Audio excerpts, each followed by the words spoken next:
Original. Original.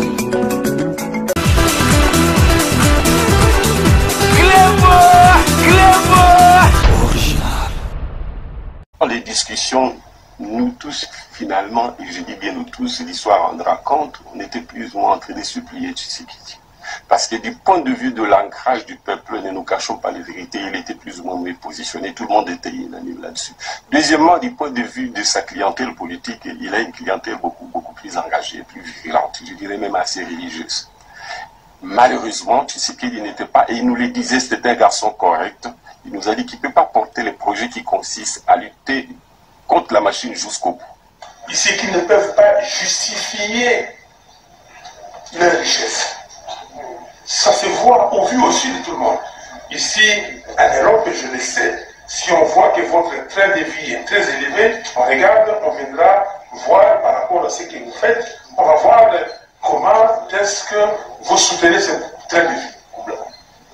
Ok? Aujourd'hui, chez nous, ici, vous avez suivi, il y a un député provincial de Kinshasa qui avait brandi comment dire, les villas de M. à un moment donné. Ok? Personne n'a rien fait.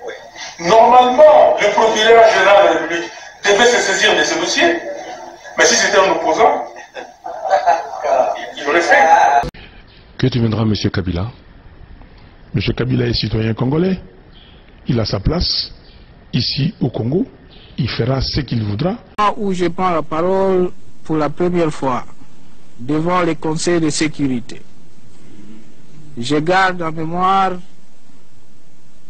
la date historique du 24 janvier 2000, où son Excellence le Président M. Laurent Désiré Kabila, se fondant sur la résolution 1234 du 9 avril 1999. Les maîtres mots chez nous, s'il n'y a pas de revanche, il faut savoir que nous avons pardonné. Parce que nous sommes des chrétiens. Et les deux premières valeurs des chrétiens, c'est 1, l'amour, 2, le pardon. Moi, Félix Antoine Tshisekedi Tshilombo, président de la République, je dédie solennellement en ce jour la République démocratique du Congo entre tes mains, ô Éternel notre Dieu. Et soumets ma nation tout entière à ton autorité suprême. Assis-toi sur le trône de ce pays et règne en maître absolu. Sois le roi du Congo et prends la place qui t'est due. En ma qualité d'autorité spirituelle, selon qu'il est écrit, toute autorité vient de Dieu, et en professant ma foi comme enfant de Dieu, j'annule toutes les paroles négatives qui ont été prononcées sur ce pays. J'annule toutes les malédictions, quelle que soit leur provenance, et je déclare que les ténèbres ne régneront plus jamais sur la RDC. Le Zaïre dans sa diversité, Elingi Koloba, Outina au Zaïre, Outina Kiv, Outina Chab, la Kassai orientale, Kassai occidentale, Bandundu, Bazaïr, Équateur, au Botamana Kinshasa, aux Alinani, aux Ali Zaïrois. Au Longui na Kinshasa, au Kenya Équateur, aux Aïna Mbokanayo. Longui na Ozaï, au Kenya Bazaï, aux Aïna Mbokanayo. Baoyo Balingiri Susuko, Tiabiso na makambo ya tribalisme, Bolobila Bango, Bino jeunesse, non. Pena okaki, mokonzi na bino a répété makambo na lobaka non, Elingi Koloba N-O-N. Nyenye. Tolingi nini, nyenye. Tolingi Zaïre liboke moko.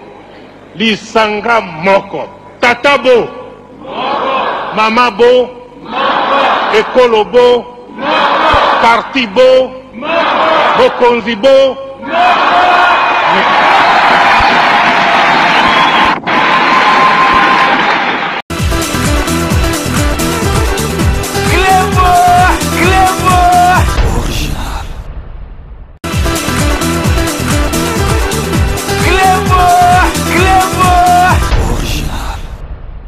Salut et bienvenue sur cluboriginal.com. Merci de votre fidélité. 5 minutes avec César Ngadi. Tout le monde est d'accord et il en restera ainsi pendant longtemps.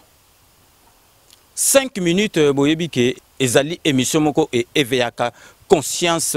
Il y a peuple congolais, na patriotisme na bango, peuple congolais partout dans le monde, dans la magie, où il y a internet, aux anango et kendaka vitesse comme virus. Donc, ezali vraiment et sengomakasi nazala kanabino tout le temps, ce qui nazali nabino bobi que 5 minutes, ezali cours, il y a éducation civique.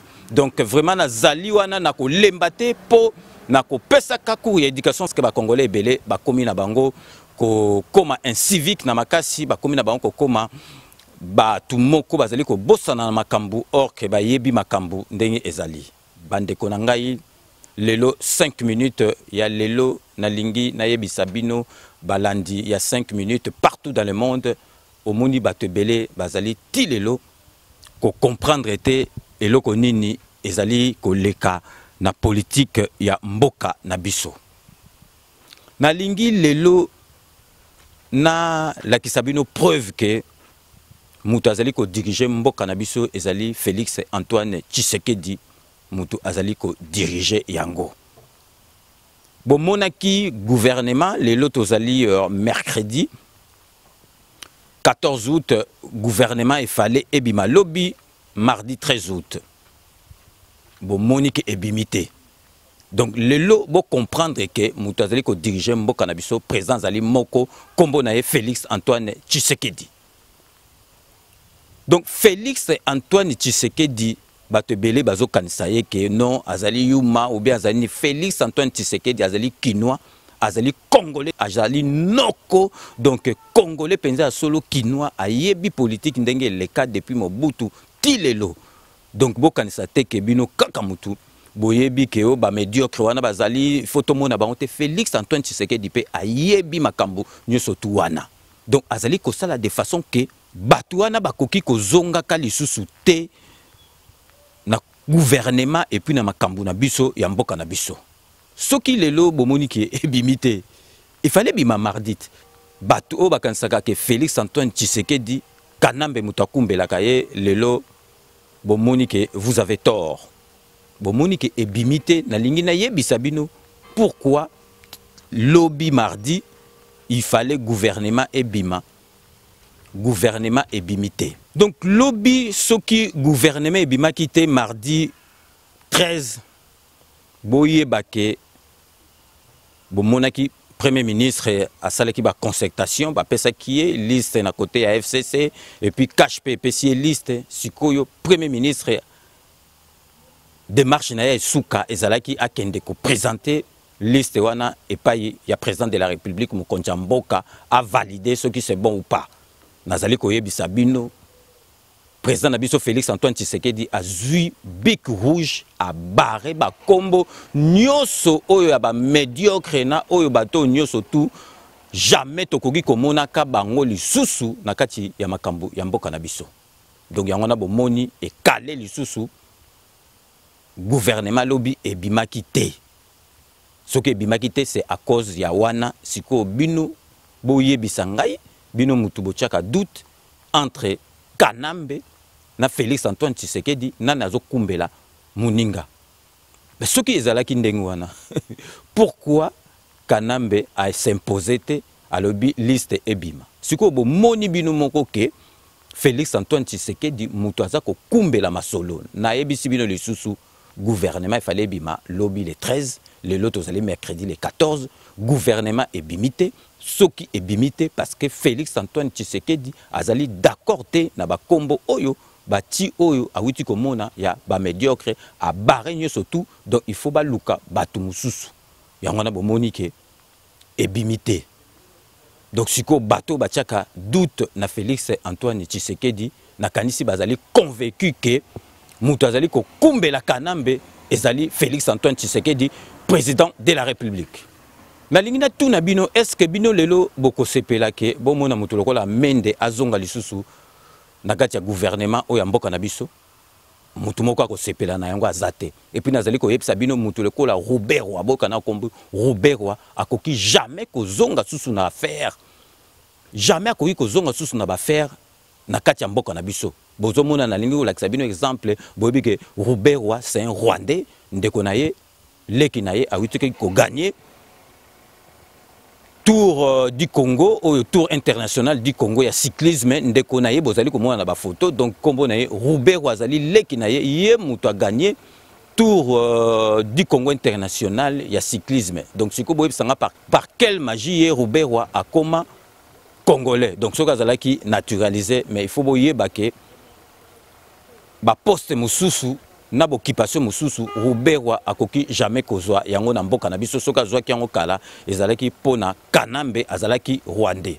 Donc na lakisi bino lisusu bomona ke Robert wa ndeko na ye mutu ayuki ko gagner tour ya cyclisme ya mboka na biso azalaki na drapeau ya Rwanda azalaki na drapeau ba congolais. Donc Robert wa azali Rwandais soki akoma congolais soki ezali naturalisation mais ayebake na période où tozali nango ya président na biso jamais akoki kozwa ba poste ya ministériel ndenga zalaki d'ailleurs nazali ko lakisa bino botala président de la République asombi ba bus po na mboka na biso donc oyo eleki oyo kanambe po kanambe zalaki neti donc ba jouer moko mondenge et kufi botala na ko lakisa bino na ba image botala qualité ya ba bus oyo tozui sikoyo penza ozomona ba bus penza ozo sentir que ezali ba bus ya solo donc bomona mutu siko aye apesa yango na maboka ba congolais Robert wa est-ce que ezali na sens botala bino moko na ba image. Le gouvernement de la République par le biais de sa vice-primature en charge des transports et communications s'emploie à offrir à la population congolaise tout entière des moyens de mobilité efficaces et très décents sur le plan aussi bien interurbain qu'interprovincial. Moyens calqués sur les réalités sociales congolaises concrètes grâce aux bus Transco et minibus Esprit de Vie, véhicules commis pour le transport en commun. C'est ce qui justifie la réception d'un important lot de 10 engins par le vice-premier ministre ad interim Maître Azarias Roubero Maniwa, qui a procédé directement à leur distribution, en attribuant ces bus à la direction générale des Transco et ces minibus aux membres de l'association des propriétaires de transport en commun à PAFCO et du regroupement d'intérêt économique Tambola Jet pour le programme Esprit de Vie. De façon globale, le président de la République, le Premier ministre, les membres du gouvernement, nous travaillons d'arrache-pied pour rencontrer les besoins primordiaux de la population. Dans le cas d'espèce, il s'agit du besoin de transport. Le gouvernement a fait venir un échantillon. Nous avons 8 bus ici interurbains, une quarantaine vient. Ça sera des bus à long trajet, pas sur Kinshasa, mais qui vont aller en province. Mais en même temps, vous avez des bus Esprit de Vie. C'est des bus achetés par le gouvernement. C'est un projet de type social. Les bus sont remis au niveau des associations des conducteurs. Nous en avons 40, au-delà de 100 qui avaient été déjà donnés. Il reste 160.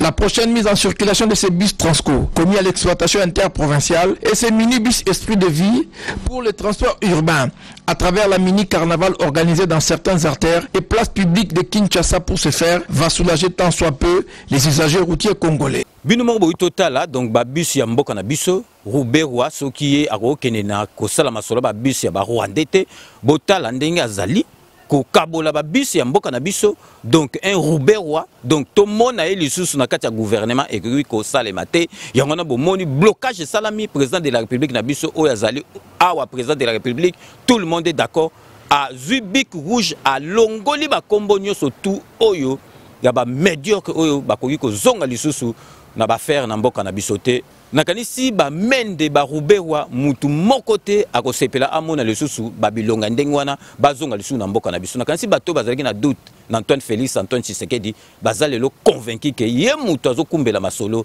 tango na yebisa bino que Antoine Félix Antoine Tshisekedi azali kinwa yaya noko bato bachaka tembe nakanisi boza na preuve bino soki boloba ke kanambe mutakumbela kamisiko kanambe azwa liste wana abimisa yango ayebisa Félix Antoine Tshisekedi kende koloba ndenge wana donc blocage salami Félix Antoine Tshisekedi alobi non na bakombo mususu il faut babandela baluka bakombo mususu bino mo bozali komona ke oyo Kanambe asala te pendant 18 ans Félix Antoine Tshisekedi azali ko sala yango yango nde bomoni ke vraiment ba médiocre wana bakoki ko sepela na yango te oyo Félix Antoine Tshisekedi asali na 7 mois Kanambe asala yango te na 18 ans bandeko na ngai botimba botia maboko na président na biso Congo eko sepela siko na lingi kolakisa bino ba ministre mususu oyo bakokota na kati ya gouvernement ba wita na kota FCC ndeki président de la République na biso lobaki bo banga te bota l'étiquette na bango te bakozala dirigé par Yemoko nazali kolakisa bino exemple ya ministère ya infrastructure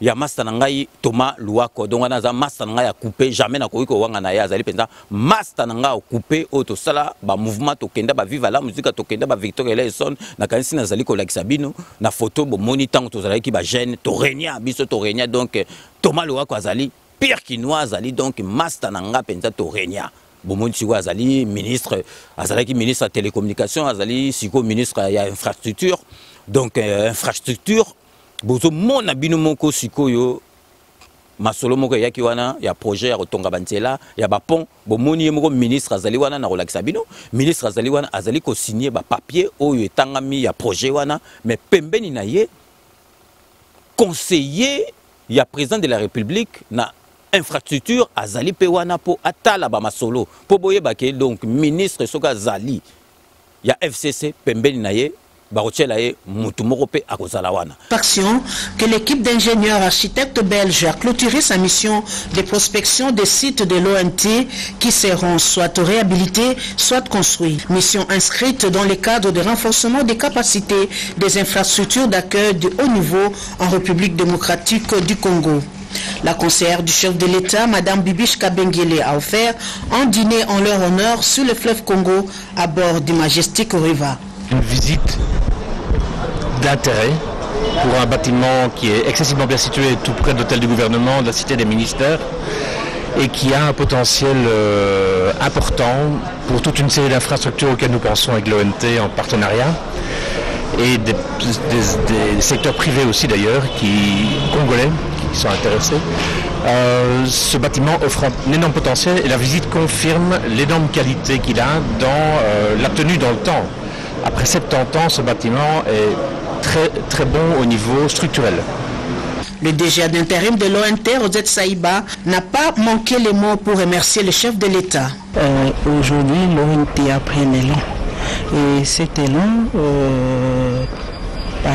grâce à l'appui que nous avons de la présidence de la République, nous tenons sincèrement remercier le chef de l'État pour l'appui qu'il assure à l'ONT.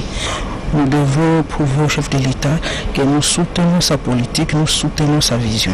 Quelle est la valeur qu'accorde le président de la République, Félix Antoine Tshisekedi Tshilombo, à l'exploitation touristique en République démocratique du Congo? Madame Bibiche Kabengele, conseillère du chef de l'État.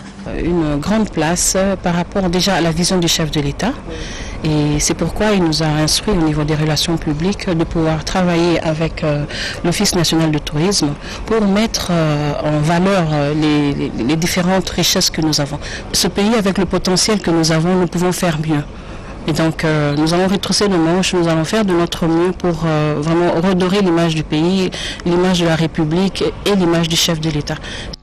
Donc ndenge nazali koyebisa bino moko bomoni ke donc masolo eye na kati ya ministère ya infrastructure bomoni ministre azawana boyi totala avandi wana mais conseiller ya présent na infrastructure pe azali wana. Donc pour boye ba déjà kende tozali boye donc bato FCC kutu soki ba sakani toko mema bango kaka boye tina suka tina koka to seli dissolution to déboulonner bango parce que ndenge zawana ba conseiller o ya président bazawana ezali neti gouvernement caméra zaneti premier ministre donc boulot ezali ko sala ma bien yango na bomoni ba boulot ezoko sala makutu donc gouvernement ezalité donc tozali kutu na tina ya gouvernement te mais toza ko sala boye parce que président na biso azali muta logique azali mutu o azali na respect constitution yango na azali ko sala akoyi ko sala te ke atika kaka a fonctionner parce que akoki na epé ko fonctionner boye mais ekobima bien te mboka ezanga gouvernement yango wana azali obligé par rapport ya constitution a sangana na bango mais azo sangana na bango pona 1 an akotala ndenge sala soki mutu pasi et puis yebaka kebo yebake akovanda na bango te pendant 5 ans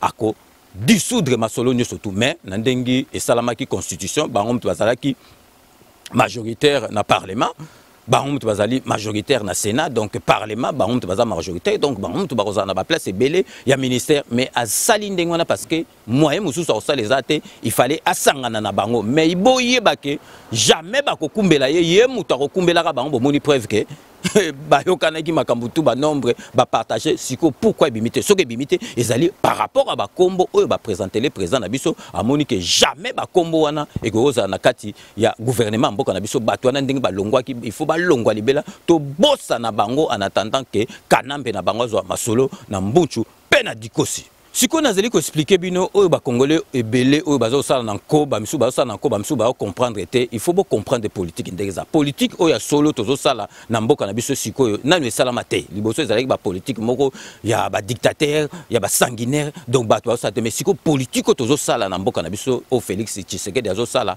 nanu esale mate nanango akoki ko lo ba penza ke badi banga alia bochap na kati ya Sénat.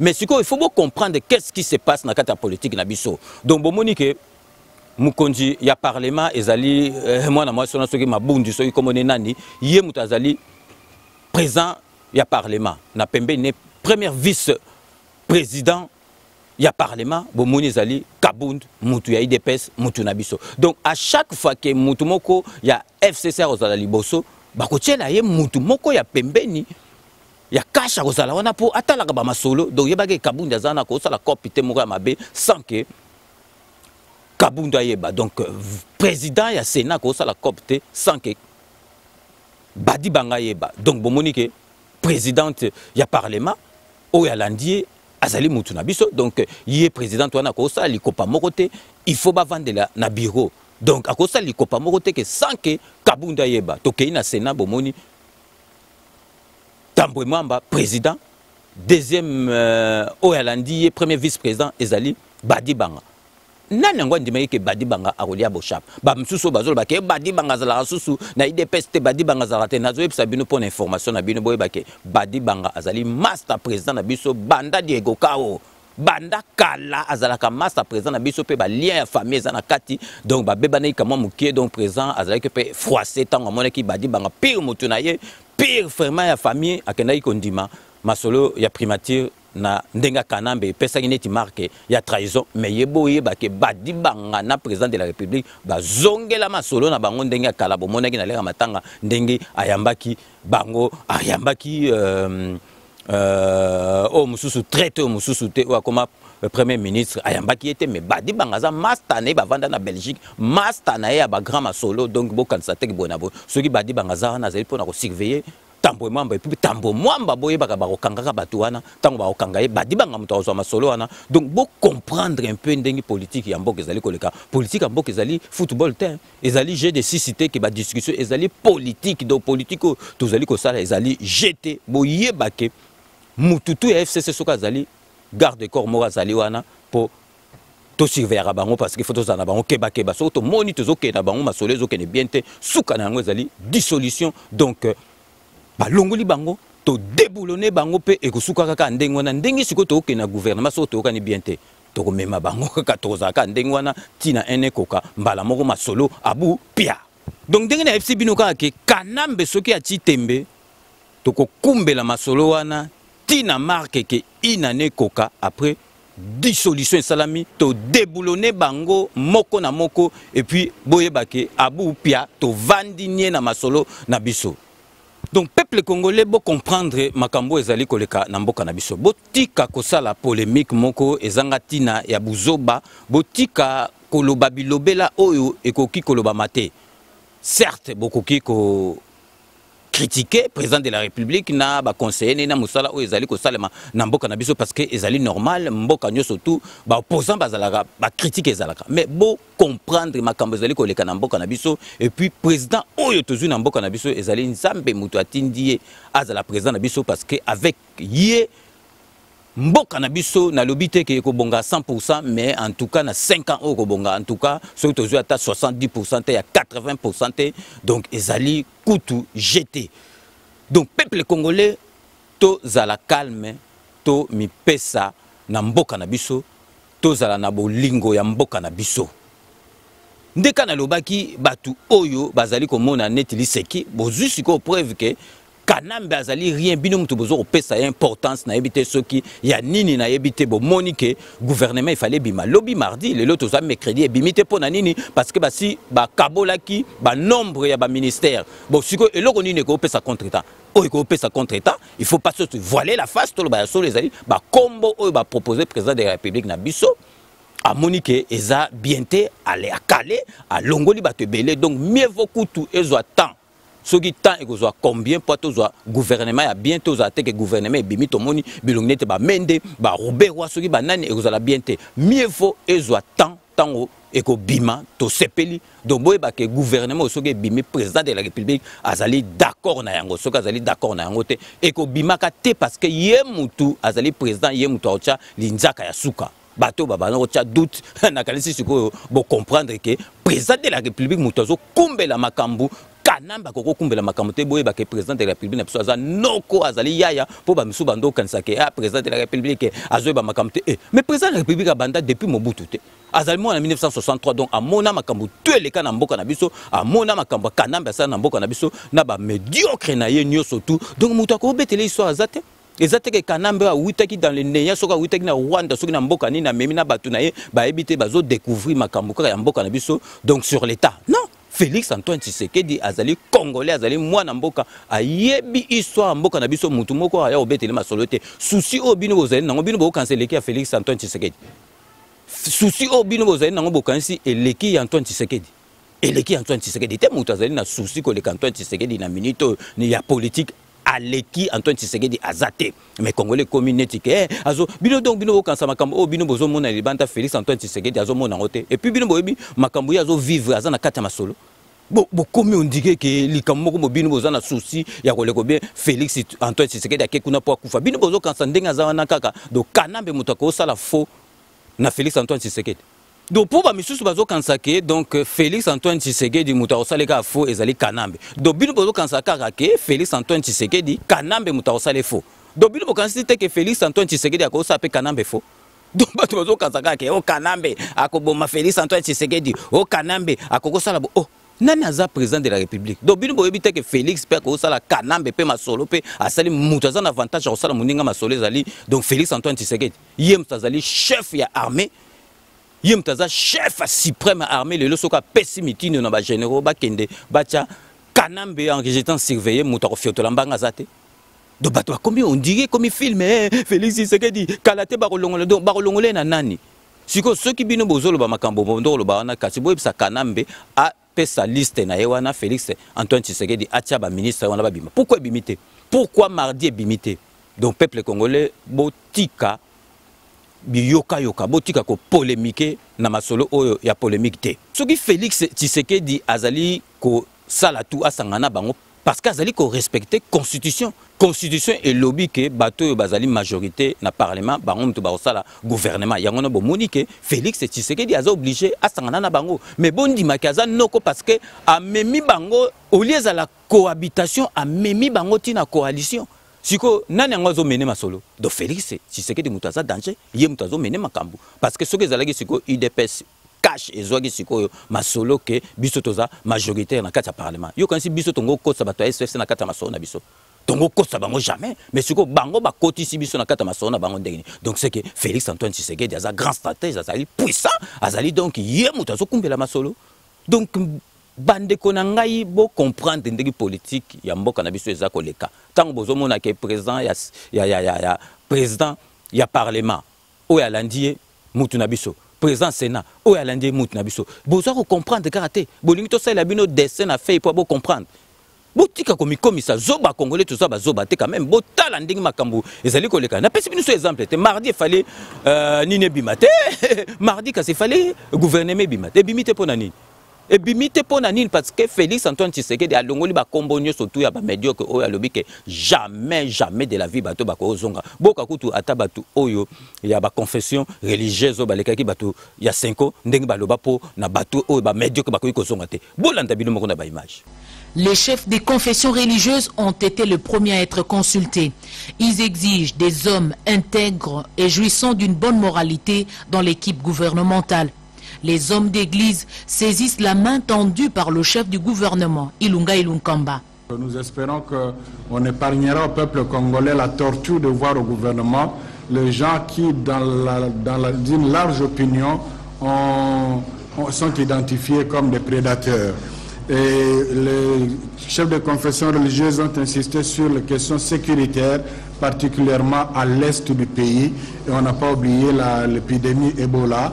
On a invité le Premier ministre à mettre l'accent là-dessus. Obino moro bolandi bato aseko ba betaki yango sete ba lobi bato wana bakoki ko zongaka jamais. Donc pour nasukisa na lingi susu na rappeler bino ke mardi lobby gouvernement bimité parce que Félix Antoine Tshisekedi azali d'accord te na ba kombo oyo batielaki wana a barré bango nyoso tout na marqueur rouge penza nguluti bango penza alongoli bango donc bazongili sima yango wana epsi premier ministre aluka ba kombo mususu ba kombo wana jamais ayela ka lisusu na ba misu na bango abaya jamais ba kombo wana mususu ayela ka lisusu bango donc akoki kondima jamais que bato wana ba kota kutu na kati ya masolo mevo etikala ka ndengo yango bomoni ke lobby mardi et bimagité le lot total mercredi pe bimité to kotala ti na fin de semaine donc ezali ndengo pour bateau babando kanzake kanambe toazo diriger na kanisi bozali maintenant d'accord que boyeba ke muto azokumbela makambo ezali Félix Antoine Tshisekedi. Donc ndeka na lobaka na komi presque à la fin ya émission na lobaka, je vous laisse le soin d'en tirer vos conclusions et de me faire parvenir vos commentaires comme d'ailleurs vous en avez l'habitude de faire. Na suki saka na ba mbote na ba dédicace na base boyebika base muto simbi 5 minutes base muto et sala nyo surtout président de la République lelo akoma président beta chita sima à cause à base na makam na bango ya Genève. Donc na bandara toujours boyebi na honorable indéboulonnable Ziko Mayele, merci à trop. Na on surtout ça la rapport na 5 minutes na kansi ba député nyo surtout bazwa exemple ya Ziko Mayele. Na kei sikoyo na kati ya mele pona kopesa Jacques le grand mécano Jacques azali grand mécano azali penza na kati ya masolo na ye donc asala penza garage na ye donc ba congolais nazali ko tinda bino soki mwana mboka sale loko bondi makamwa mboka donc olebo ke na kopesa mbongo na ba mécanicien ya bandibu ya ba mindele bokenda repai ya Jacques le grand mécano donc mutayi depesi ya tongo donc avant de la kamasolo à 5 minutes pe azali grand patriote donc Jacques le grand mécano merci à trop au nyo surtout au salaka po na fidélité non na 5 minutes na kei sikoyo na kati il y a Atlanta, aux États-Unis d'Amérique, pour nous ça JP Bambote Ebele, donc JP Bambote Ebele, na fidélité, na 5 minutes avec César Ngadi. Donc ici koyo na kati ya Kananga, na siko na kati ya Katanga na epsa bino ke soki mutazola ndanga parti ya Congo donc ba internet na Afrique ezalanet ya bisote awa en tout cas ezalaka pesanga esengo makasi et puis nazalaka plus touché na batu balandanga na Afrique na batu bazara na poto donc nazali kopesa mingi fils nazali kopesa mbote na fils Moussad mobali ya mama Nati Mbuyi na kati ya Katanga donc merci ebele na fidélité na ona ba boule nyo surtout opesaka po na 5 minutes avec César Ngadi na kei siko na Rotterdam o babengaka Rota po na pesa Patrick Mwanza ba mbote Patrick Mwanza na Rota donc ba mbote belé donc yo bika idolo merci beaucoup na fidélité na 5 minutes avec César Ngadi donc yi azalaka à cheval entre Paris et Bruxelles donc on a petit nanga penza donc il a parlé on a tchaka confiance comme on a Serge Palmi ndekaka to solo là qui donc boye baga ki ndenge na komela ki bino ndeka eko sala mape donc so na za na kata Bruxelles na ko pesa mbote na monsieur le dimanche ya pesa bato ba bonjour kaka ba bon dimanche Alexis Rangote donc Dekos Mukoko donc on appelle aza petit nanga penza parler donc yeba ke vie azala ba petit na ebele donc yango na moni ke vie vraiment na kata poto ko ko toucher était parce que vie azana ba petit na ebele donc Dekos Mukoko ba mbote ebele vraiment na sepelaka mingi na fidélité na yo donc na kei a na kata Paris pour na repesa petit nanga il vit à Ponga ba mbote ebele il vit à Ponga petit nanga na ebi ke yo vraiment 5 minutes au Alexis Rangote vous allez vraiment patriote monene olingaka mboka na yo mingi ivi aponga obi vraiment o markanga parce que soki à chaque fois dans un likambo yaka vraiment o hésitaka te na koyako aider Viennayo donc ivi aponga ba mbote ebele de la part ya Viennayo na 5 minutes avec César Ngadi oh donc nazali ko pesa mbalo mbote za petit nanga penza oh nazalaka ne tout le temps na pesa ka yé vraiment confiance na makambo ebele comme on a Doudou Swami Doudoulé donc monsieur Swami Makobo donc vraiment petit nanga wana za petit nanga parler donc azalaka nanga tout le temps donc na kesiko na kati ya Jobour en Afrique du Sud pour na repesa maître Idari ba mbote a trop maître Idari ndeka to sola ki merci beaucoup beaucoup na fidélité na 5 minutes. Donc maître Idari na Djobour donc ba mbote ya trop. Na kei na kati ya Hollande pour na repesa Anderson donc il va se reconnaître comme Anderson azali kuna na kati ya Hollande. Donc na kosukisa na kati ya Panama parce que toza na kati ya Panama et puis na kei na Panama donc na 16e arrondissement pour na repesa famille Valencia ba mbote belé donc abenga inga famille mobimba vraiment donc ozoka pa makelele bazolanda 5 minutes donc yé ba vandela ngo famille mobimba famille Valencia ba mbote ebelé de la part il y a 5 minutes avec César Ngadi. C'est ainsi que s'achève ce 5 minutes avec César Ngadi. Merci de l'avoir suivi. J'aurai le grand plaisir de vous retrouver dans 24 heures pour un nouveau numéro. Je reste toujours friand de vos commentaires, de vos suggestions, de vos observations. N'hésitez pas donc à me les faire parvenir. Donc, restez connectés sur cleboaoriginal.com. Vous n'avez pas tort car c'est le seul site d'information fiable pour vous, chers téléspectateurs, chers internautes. Donc, d'ici là, portez-vous bien et à très bientôt. N'oubliez pas, tout le monde est d'accord et il en restera ainsi pendant longtemps. Kanambe bino mususu bozomo na onetiliseki bozwango netiliseki te kanambe toko manke te aza déjà na position moko ya faiblesse azo kokasu makambo te kanambe akozwa masolo na mbuntu to na dikosi. À très bientôt.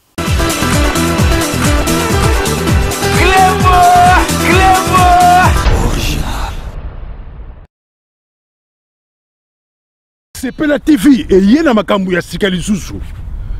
O ba chaîne ya France eza na kati. Ba chaîne ya Congo eza na kati. Ba chaîne ya Londres eza na kati.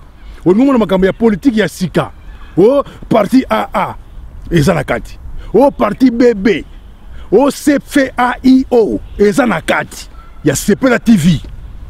Bouquet comme ya muke boye. O tina poche voyager na ngokeno partout lingi. Na bouquet no ya Sepela TV. Sepela TV. Mais ma biso n'engozo mais ma biso on a 4K machine ma daka Sepela TV. Bienvenue dans le monde de Sepela TV.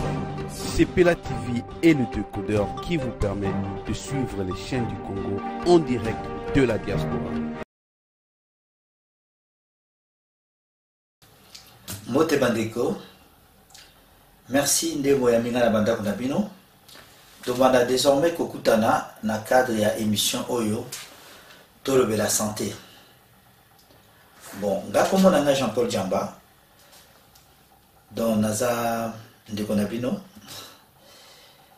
dans Naza na poto depuis Bamboula et Belé, dans Nalongwa Kisasa, na Kolika na Kisasa, na Bandal, biso bana Bandal, Bandal na Longwa na ya poto, nous sommes sur na Salakate, Naza Kaka, na Bopido. Donc, l'hypertension, le cœur est une pompe musculaire qui propulse le sang sous le réseau d'artères. Et nous, mon thème à biso, ezali pompe, et un muscle, et à quand il kofi, mon thème à mon thème soit il kofi nae. Si koyo, mon thème a, musala na modanini, ko poussa, ko tindi kama kila est propre, na ba misisa minene, la barrière. Diabète eza sécrété na moko ya eteni nzoto o babengi pancréas. Pancréas ou pancréas. Yango ezo sécrété entre autres ba hormone mibale o ba bengi insuline musala insuline eza nini eza soki olie yango ezo réguler ezo tia donc soko lié et sécréter et produire insuline pour ekitisa to ya makambo AVC. AVC eza nini accident vasculaire cérébral. Bon ngana ko expliquer bino la mukuse ezali accident ou ekoya à tout moment eza brutal siko V etali makambo a vaisseau ba vaisseau ezali ba artère ba veine ou ezana cerveau et puis C cérébral etali makambo etali cerveau etali mutu. Voilà pour la AVC. Mais siko ba classifier en mode 2 les amis balé. Les AVC au babengi ischémique. Na AVC au babengi. Continue à vous un conseil. Quand on dit maman n'a pas de bananaï, la guitare. Papa Dembaki de Kama Nyamase la dièse. Nana Bakisina Pondu. Kozala zoto malamu edeki loso. Nyama mbisi na Pondu. Merci.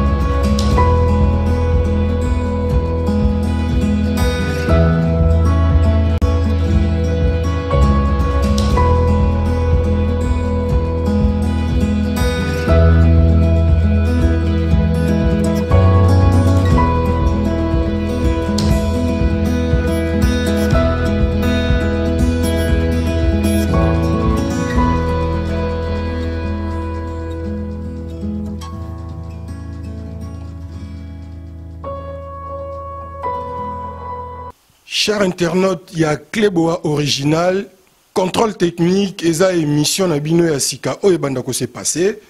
Et pourquoi contrôle technique? Bah bazar na France a bazaka na Belgique, Allemagne, bah ebi bien, bato bakumba kamituka, ndeti en France, soko sombi mutuka no asika, bah bien sûr na contrôle technique.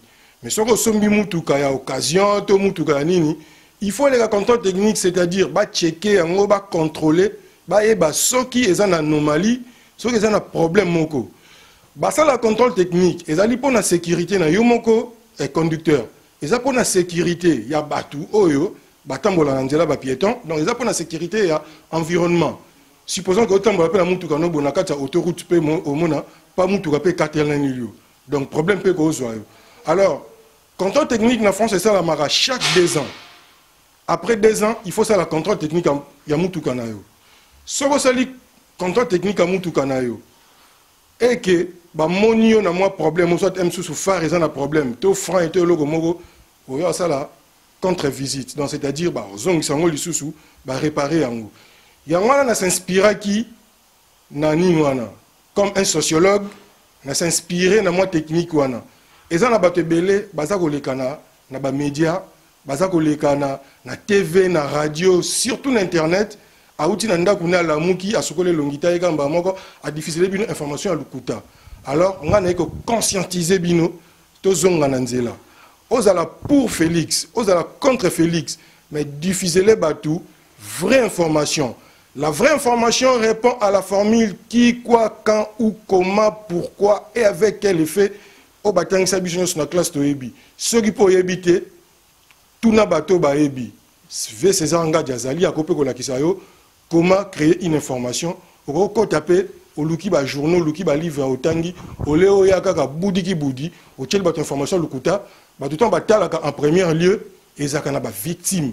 Mutata limbala moko makanisine baby. Or yonde mutu au bomi. Et ça le gars médecin azui kisi amabe a chubi batu ba kufa. Bato batika la nsima, tant vérité ko ya mais vérité et ko ya la nsima mais ba dégâts et ça la maka. Yango on a bi contrôle technique et pour na ko corriger pour nous redresser, pour nous essayer de conscientiser. Quiconque veut passer à cette émission, il nous appelle sur le numéro qui est affiché là-bas, en bas, où on s'enregistre. Même si tu es un chroniqueur, ce que l'ingénieur vient alors au défier d'une manière intelligente. Ce que vous allez pasteur a tricherté, yaka, tout ça une mission. Ce que vous allez politicien, tu viens. Ce que vous allez musicien, tu viens. Et alors, au monde qui est en Oleki, peut-être que quand ça qui m'a bien, mais peut-être au bimi, soit au bitala, au ezabomoni, qui est corriger, au rozon en norme, contrôle technique et pour Nabino. Tout le monde est d'accord, ici à Paris, sur Cléboa original, contrôle technique, désormais dans vos maisons. Et alors, bon, ça vous rend très bien. Merci, je vous remercie.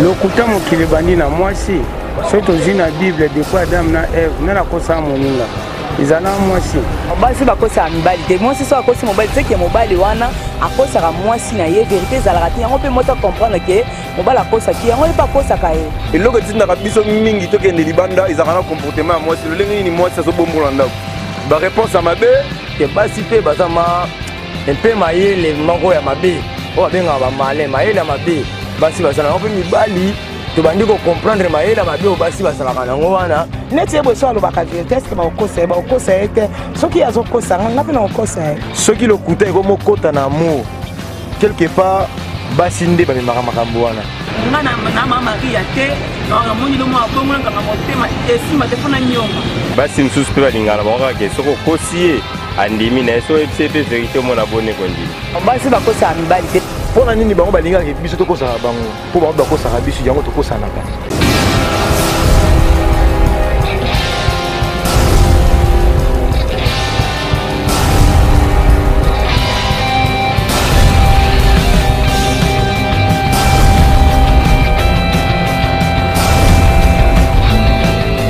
balobi tula dikulu tala mpe tozosala likolo kotala donc otabone surtout la Cléboa originale vous n'avez jamais déçu.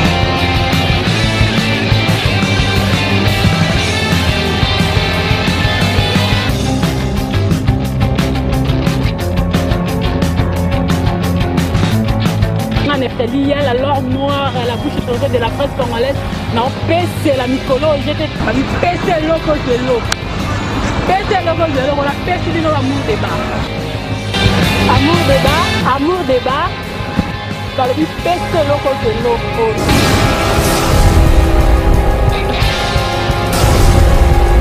Nakati amour débat basi jeza ebele donc on s'accante donc boko lemba ngana lemba bino te po bino nde boko lemba basi je. Merci mingi na yemo comme mon patron mon boss César Ngadi depuis Paris donc zala yo amsa les osala makitoko si je na biso elele nakati amour débat eza nini nzambe na ngai